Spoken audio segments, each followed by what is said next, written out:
Assalamualaikum warahmatullahi wabarakatuh. Selamat pagi ya saudara-saudara sekalian. Kita lanjutkan pembelajarannya. Kita masuk ke bagian potensi atau kita menggali potensi sumber daya alam yang ada di Indonesia. Pada halaman 64 ya. Pak Jul tidak akan uraikan panjang lebar mengenai potensi sumber daya alam yang ada di Indonesia. Kalian bisa cari literatur di perpustakaan atau dari buku paket ya. Pak Jul akan membahas mengenai uji pemahaman. Oke, yang pertama, perkebunan termasuk jenis sumber daya alam yang dapat diperbaharui. Clue-nya dapat diperbaharui. Artinya perkebunan adalah dapat pulih kembali secara alami dalam waktu yang relatif cepat. Jadi misalkan saya nebang pohon, kemudian saya tanami lagi. Nah, itu ada bisa sekali untuk ditumbuhkan kembali manakala kita menebangnya. Nah, itu dikatakan sebagai SDA, sumber daya alam yang dapat diperbaharui. Perhatikan peta. Nah, di sini keterangannya adalah di situ ada potensi lahan budidaya air tawar, kemudian potensi lahan budidaya air payau. Yang tawar itu yang titik hitam, ya, titik hitam. Kemudian yang payau itu hanya lingkaran putih. Kemudian potensi lahan budidaya laut itu lingkaran agak sedikit buram. Nah, di sini pertanyaannya, berdasarkan peta tersebut potensi lahan budidaya air tawar paling banyak terdapat di pulau. Nah, ini bisa kalian lihat ya. Saya perbesar skalanya. Nanti saya kembalikan lagi.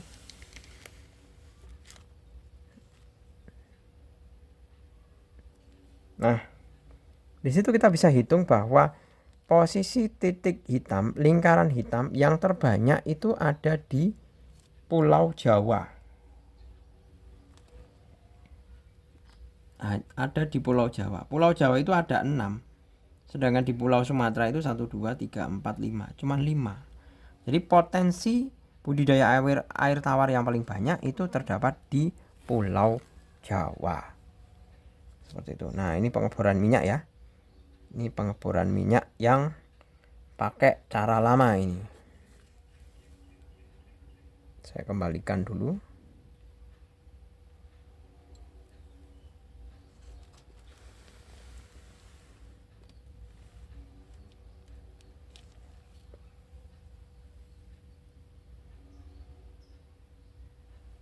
Nah, sumber daya alam yang diekstraksi seperti pada gambar termasuk sumber daya alam strategis karena yang diambil itu adalah minyak bumi. Minyak bumi itu sebagai sumber energi. Nah, yang namanya energi itu semua orang membutuhkan. Berarti kita bisa mengatakan bahwa sumber daya alam tersebut berfungsi untuk menjamin hajat hidup orang banyak. Yaitu yang A. Lanjut. Nah, di sini ada sebuah stimulus ya. Seabed mining potensi yang belum termanfaatkan. Jadi mining itu pertambangan ya. Jadi pertambangan yang ada di dalam lautan itu dikatakan sebagai seabed mining. Silahkan kalian pahami mengenai bacaannya. Lalu kita bisa ulas langsung ya mengenai pertanyaannya. Kita ulas mengenai pertanyaannya.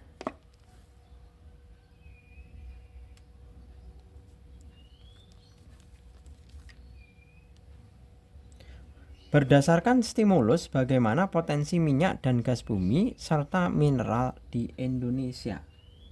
Nah, berdasarkan stimulus bahwa minyak bumi dan gas bumi serta mineral lainnya itu mestinya harus ditingkatkan dengan melakukan eksplorasi ya.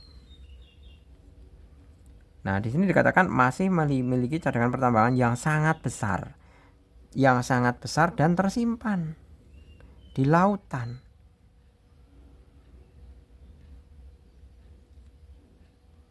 Angka-angka cadangan tersebut diyakini masih dapat ditingkatkan jika kegiatan eksplorasi dilakukan secara masif. Ya.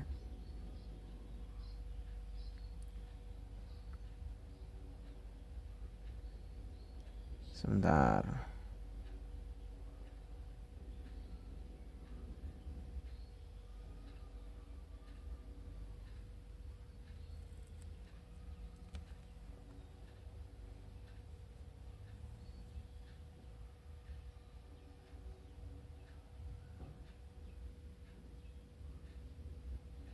Nah, ini ada keterangan lagi terbatasnya kegiatan eksplorasi. Sangat besar dan masih tersimpan, tapi karena terbatasnya kegiatan eksplorasi, berarti kan sumber daya alam tersebut belum tersentuh. Iya kan?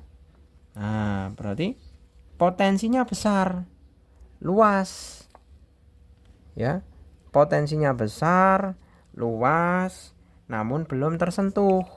Atau dengan kata lain, belum dieksplorasi secara masif. Nah, pastinya kan punya pertimbangan ya para pengusaha-pengusaha pertambangan itu, mengapa mereka masih belum mau mengeksplorasi kekayaan alam yang ada di bawah lautan. Kan tentunya yang di lautan itu biayanya pasti mahal. Kemudian dari faktor resiko dari proyeknya itu kan juga tinggi. Nah, mungkin itu sebagai salah satu pertimbangan. Kemudian yang kelima, berdasarkan stimulus, pemerintah harus memprioritaskan eksplorasi seabed mining. Setujukah Anda dengan pernyataan tersebut? Nah, kalau dilihat dari skala prioritasnya, eksplorasi seabed miningnya itu harus dibuat skala prioritas, itu tentunya adalah setuju. Dalam arti apa alasannya? Dalam arti bahwa semua kekayaan alam yang ada di bumi Indonesia sesuai dengan pasal 33 itu kan digunakan untuk kemakmuran rakyat. Nah, kalau untuk digunakan untuk memakmurkan rakyat itu kan mestinya ditambang, digali, diangkat, diolah, dijual, dapat hasil, masuk ke retribusi pajak atau laba dividen BUMN itu kan nanti juga di-store ke APBN. Nah, namun dalam setiap potensi SDA, jadi setiap potensi SDA, misalkan energi itu nanti kan masih dibagi gas alam, batu bara, masih juga apa itu satunya, minyak bumi. Saya contohkan yang ini aja ya, soalnya kan ada yang mineral. Nah, ini kan bisa besi, tembaga,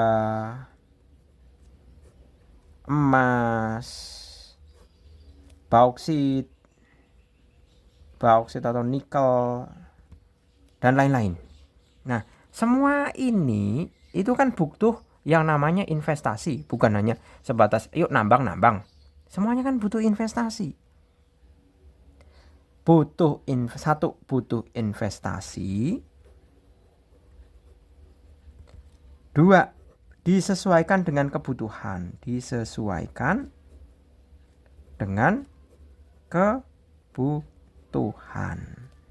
Nah, dari faktor inilah yang kemudian kita membuat skala prioritas. Yuk kita habiskan minyak buminya dulu. Yuk kita habiskan batu baranya dulu. Ini kayaknya proyeksinya itu yang mau dihabiskan itu adalah batu bara. Kalau menurut kalau Pak Jul baca dari berbagai macam sumber ya, terutama berita ya. Soalnya cadangan batu baranya kan itu sudah hampir habis. Nah, setelah batu bara habis itu ke gas alam. Nah, kalau minyak buminya kan memang untuk diprioritaskan untuk transportasi minyak bumi kita itu. Tapi kalau gas alam itu kan masuknya ke sektor rumah tangga, kalau batu bara itu masuknya ke PLTU atau pembangkit listrik tenaga uap. Nah, besok pembangkit listrik tenaga uap itu kan arahannya kita lebih ke sumber energi yang terbarukan, misalkan pakai angin, pakai surya, kemudian bisa juga pembangkit listrik tenaga nuklir. Nah, itu sebagai usaha apa? Sebagai usaha untuk kita agar memperoleh energi yang benar-benar bersih dan tidak mengkontaminasi bumi kita. Seperti itu. Nah, inilah yang menjadikan alasan bahwa eksplorasi seabed mining ini harus menggunakan skala prioritas. Tapi kalau seabed mining ini itu hanya menghasilkan gas alam dan minyak bumi ya. Kalau kita nambang di laut, nambang batu bara di laut itu nggak mungkin ada. Nambang besi di laut itu juga tidak mungkin ada. Jadi kalau prioritas eksplorasi seabed mining itu hanya menambang gas alam sama minyak bumi. Setahu saya, setahu Pak Jul itu saja. Gitu ya. Saya rasa cukup, semoga bermanfaat. Terima kasih, selamat pagi. Assalamualaikum warahmatullahi wabarakatuh.